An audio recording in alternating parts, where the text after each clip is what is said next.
I think I'm looking at Doris here for reassurance because on the 122nd take, I'm just going to keep going.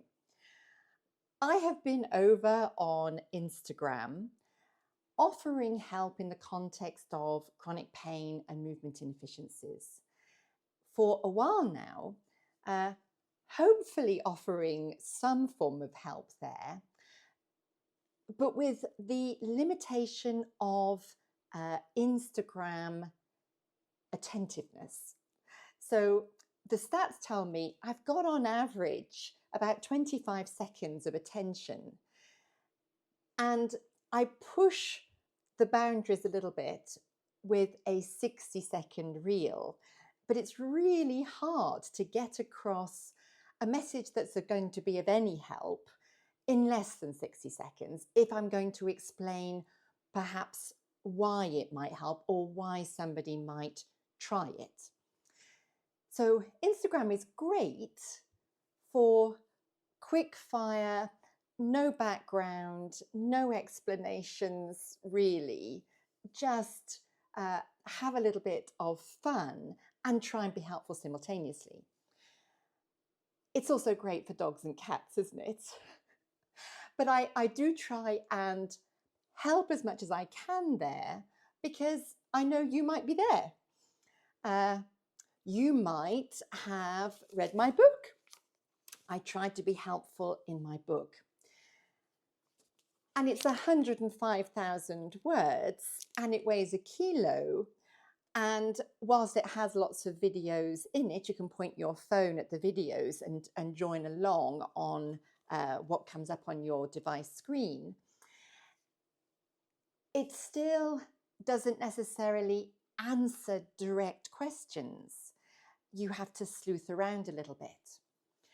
I've created online courses where you can either, as a practitioner, you can add it as an adjunct to your existing work, or if you're just like a really adventurous self-explorer, you can deep dive into your own movements and maybe find something that you didn't know before to help yourself.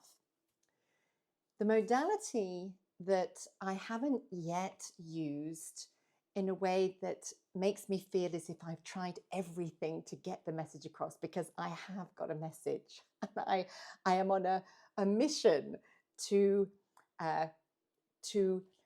broadcast the vision, because if it's just in my head, it's not going to be of any use to anybody. So the vision in my head has to come out. And because it's to help you, again, no point in it being in my head. So on YouTube, I already have what I thought would showcase the vision, the mission, my Lego story, my animated Lego story that I'm very proud of. And maybe I need to point more of you to it. So I'll do that YouTube thing and put the link below. And maybe I just need to be more specific and speak to you and ask you if you have a particular question. And by addressing a particular question, I can do what I do, what I enjoy most of all, what I think I do best in me, which is weave together information from all over the place to create a bigger picture, a maybe more coherent story, one that helps us make more sense of what we have, one that takes the knowledge and weaves it into better. They say that knowledge is power, but that actually it's only power if it's used knowledge. I also heard a quote recently, a fabulous quote: drowning in information, starving for wisdom. And that was a quote from Jim Quick from one of his clients. And I thought, well, ain't that the truth? There is so much out there, But what does it mean? Everybody has a voice and everybody has something to offer, to bring to the table. And it's about weaving all of that information together to find out what's going to work for you. Because n equals 1, it only ever equals 1. It's only ever equaled 1. Every single modality that exists in the context of chronic pain and movement deficiency exists because it's helped a cohort of people. But on my journey of helping, because I have a deep-rooted need to help, on that journey, I have learned many different ways. There are many different qualifications. But it's not about the qualification. It's about where that fits in the picture of movement and how humans get better, how they heal themselves. Because we don't do the healing. Our brain organizes this for us, and out pops a sealed wound, out pops an unbroken leg, out pops a ligament that somehow managed to miracle itself together, having been torn. We don't do that. That happens to us, for us. So when things don't go to plan, what is in the way? And all of my learning that's taken me to this place, standing in front of you, looking at Doris, she's keeping me company to the left and giving me confidence, along with my lemni, which never leaves my hands because, of course, we always need something to fiddle with. All of my learnings with the benefit of experience, because that's, again, that's the benefit of getting older. With age brings more of not so much trial and error, but exploring things, finding it works here and here and here, but not there. Why? Learn some more.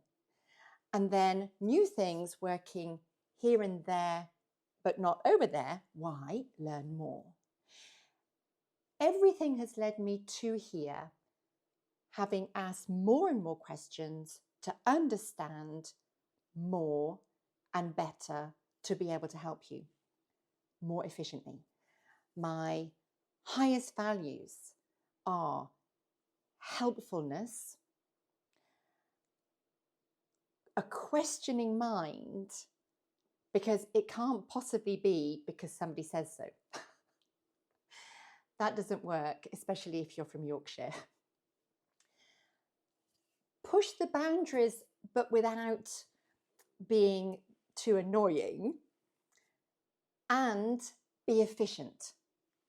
So I find myself deeply rooted in helpfulness, going right back to putting rose petal poultices on sore bits of my friends from the age of about 6, all the way through to now. And with having worked my way through so many different avenues of thinking, people say, have you always done what you do? Well, no. There's been a meandering path to here, one that I never pre-planned. One thing led to another, always with the almost urgency to find better answers that fitted with more people so that I can help you. And it needs to be, for me, the self-proclaimed queen of efficiency, efficient. We can't have it that we try this and this and this and this and this and this and this first, and then as last resort, we try what I feel would be more efficient if we did it first. That's my vision. My vision is for what I really want to share now not at the end of my learnings, but having accumulated enough to think that, okay, well, where do we start with all of these problems? Let's start with movement development. Everything I have learned keeps sending me back to the beginning. It's the reason why there are online courses, because I kept seeing it in clinic time after time after time, and people coming here as a last resort and telling me they were a medical mystery. And they might have been if the tool of choice was anything other than what was required, which was organization of innate, fundamental, foundational movement patterns in the brain. If the innate, fundamental, foundational movement patterns in the brain had been addressed first, given the fact that they're innate and fundamental and foundational, then maybe they wouldn't have needed to have come. Maybe they wouldn't have needed to have done anything apart from organize their innate, fundamental, foundational movement patterns. So here I am, trying to tell my life story in not too long a time, because even on YouTube, perhaps the attention span isn't at the level of my babble.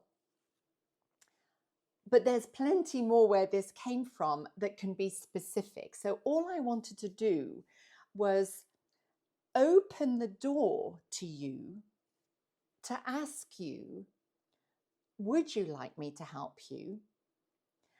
What is the problem? Can I better help if I approach from this angle, rather than trying to keep offering various subjects of help, literally answering questions? So it's much more efficient than people emailing me. Who has time for emails? It's more efficient than me learning how to build a community in another app. YouTube seems to have this community feedback mechanism sorted. So let's not reinvent the wheel. If we have a job to do together, let's do it on a platform that makes it easy for us. So I hark back to what's actually on the top of my soul board. This is the 7th iteration. I'll just turn the camera there. That's my 7th iteration of my soul board. I fill it up with ideas and thoughts. Then I take pictures and rub it out. And at one point, the quote at the top, it was the same for the first 6. It was a quote from Vincent van Gogh about your profession not being the thing that brings in the checks, but is essentially spiritual and calling. And that was up there for ages. Now it's my email signature block quote, but I don't do emails. So I put it up on the board and I'll read it to you, because when I first saw it, I thought, oh my goodness, John Wesley is describing me. Do all the good you can, by all the means you can, in all the ways you can, in all the places you can, at all the times you can, to all the people you can, as long as you ever can. Now, I'm quite old now, but I feel as if I've got a good 40 more years. So, shall we get going? My friends and I had an absolute blast trying to think what this might be called. And I wrote them down, and I'll try and read it without my glasses. Helen Hall's Hacks. Helen Hall's Help. Help with Helen Hall. Heal with Helen Hall. Helen's Help. Help Helen Hall, please. Hugs with Helen Hall, because I do love a hug. Hope with Helen Hall. And you know what? Although that sounds, we were having a bit of fun, honestly, I can't tell you how many people have hugged me at the end of a session and said, thank you for giving me hope. And it gives me tingles and makes me a little bit wet-eyed. And it makes me want to continue and see if I can help more. And it's very inefficient one at a time, although very joyous to spend one-on-one time with people. But I can try to help you, even though you're not here in clinic. And we ended up with send hope to Helen Hall. Anyway, let me know what you think. Do you want to join in? Shall we have a conversation? I'd love to.